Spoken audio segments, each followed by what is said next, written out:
नमस्कार मित्रों, स्वागत है आप सभी का हमारे YouTube channel fast track divine में। आज की इस वीडियो में हम आपको बताएंगे कि भगवान शिव ने चंद्रमा को अपने सिर में धारण क्यों किया है। तो चलिए वीडियो शुरू करते हैं।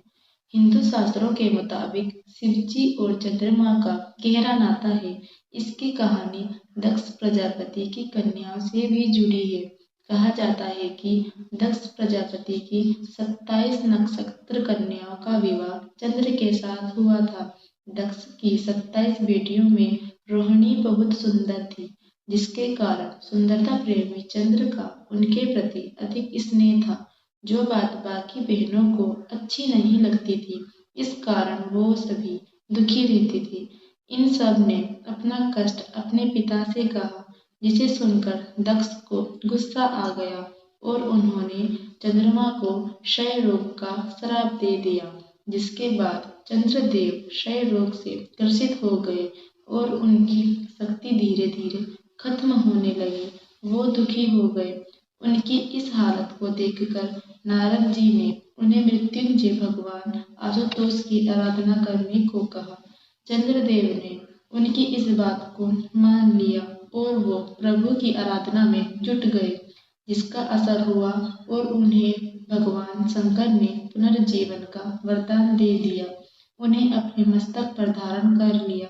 इसीलिए शिव भक्तों को शिव जी की पूजा के साथ उनके माथे पर विराजे अर्धचंद्र की पूजा करना भी जरूरी होता है।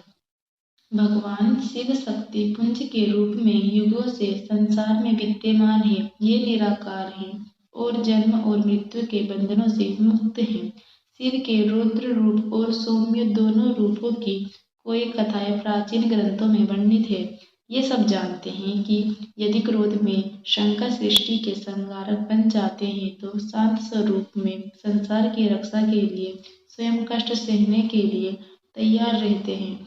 ऐसी ही एक कहानी है, जब शिव संकट मोचक बनकर स्वयं कष्ट में होकर चंद्रमा ने स्वयं को उनकी जटाओं में विराजित कर उनका कष्ट दूर किया था।